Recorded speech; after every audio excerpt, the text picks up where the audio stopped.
రాయచోటి రెవెన్యూలో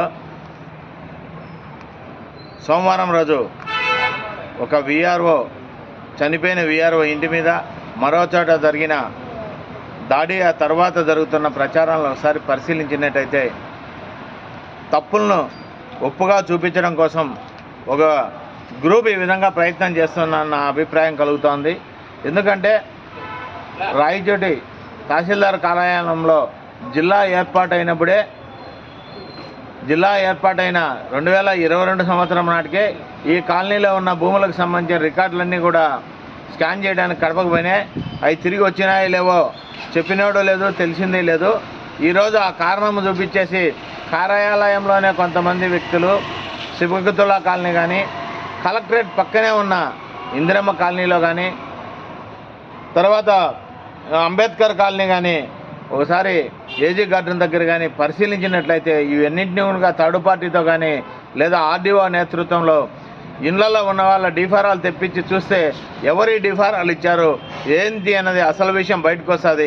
అయితే వీటన్నింటినీ కప్పిపెట్టడం కోసమే ఈరోజు కొత్త సృష్టించడం కోసమే ఈ విధంగా దాడులు, దీని వెనుక ప్రచారాలు జరుగుతున్నాయన్న అభిప్రాయం అయితే తెలిసిన వ్యక్తుల్లో తెలుస్తూ ఉంది, అభిప్రాయం వ్యక్తమవుతుంది.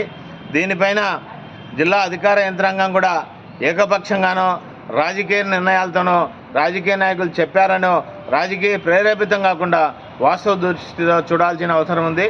ఎందుకోసమంటే ఈ కార్యాలయంలో 5 ఏళ్ళు పనిచేసిపోయినారంటే వాళ్ళు గబ్బిలెమలాగా ఈ ఆఫీసులో ఉండాలనే ప్రయత్నం చేస్తారు తప్ప మరి ఎక్కడా పనిచేయడానికి ఉండదు. గతంలో ఒక వ్యక్తి జూనియర్ అసిస్టెంట్గా ఉన్నాడు, ఫుడ్ ఇన్స్పెక్టర్గా ఉన్నాడు, ఆర్ఐగా ఉన్నాడు, సీనియర్ అసిస్టెంట్గా ఉన్నాడు, డిప్యూటీ తహసీల్దార్ వరకు ఇక్కడే దాదాపు 17-18 సంవత్సరాలు పనిచేసిన దాఖలాలు ఉన్నాయి. ఆ తర్వాత మరో వ్యక్తి కూడా ఏం చేయలేకుండా కూడా విఆర్ఓగా 11 సంవత్సరాలు, ఆ తర్వాత మళ్ళీ వివిధ రకాలుగా ఇక్కడే పనిచేయడానికి గబ్బిలంలాగా ఉండడం అంటే దీని వెనక బయట వ్యక్తుల ప్రమేయం ఉండడంతో ఈ విధంగా జరుగుతుంది.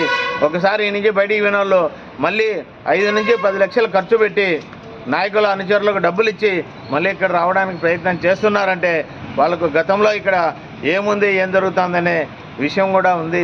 దీని మీద జిల్లా అధికార యంత్రాంగం ముఖ్యంగా ఏకపక్షంగా కాకుండా వాస్తవ దృష్టితో పరిశీలించి జిల్లా కేంద్రంలోని ప్రజల ఆస్తులను కాపాడాల్సిన అవసరం, దాని మీద వ్యవహరించాల్సిన అవసరం ఉంది.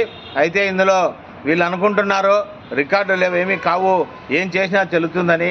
కానీ దీనికి సంబంధించిన అనేక రికార్డులు ఆర్టీఐ కింద కానీ వివిధ రూపాల్లో కానీ వివిధ కార్యాలయాల్లో కానీ ఉన్నాయి. ప్రజలకు ఇబ్బంది కలిగినప్పుడు అవన్నీ బయటకు వస్తాయి. ఈ పరిస్థితులను దృష్టిలో పెట్టుకొని అధికార యంత్రాంగం వ్యవహరించాల్సిన అవసరం ఎంతైనా ఉంది. ప్రజలు కూడా భయపడాల్సిన అవసరం లేదు. అన్ని రికార్డులు వివిధ రూపాల్లో అన్ని ప్రాంతాల్లో ఉన్నాయి. ఏది జరిగినా మరో దృష్టితో వీటికి సంబంధించిన అంశాలన్నింటి కూడా మీ ముందుకు వస్తాం. మా వైవి శివయ్య యూట్యూబ్ ఛానల్ను సబ్స్క్రైబ్ చేయండి. మీ యొక్క అభిప్రాయాలను కామెంట్ రూపంలో తెలియజేయాల్సిందిగా కోరుతాను.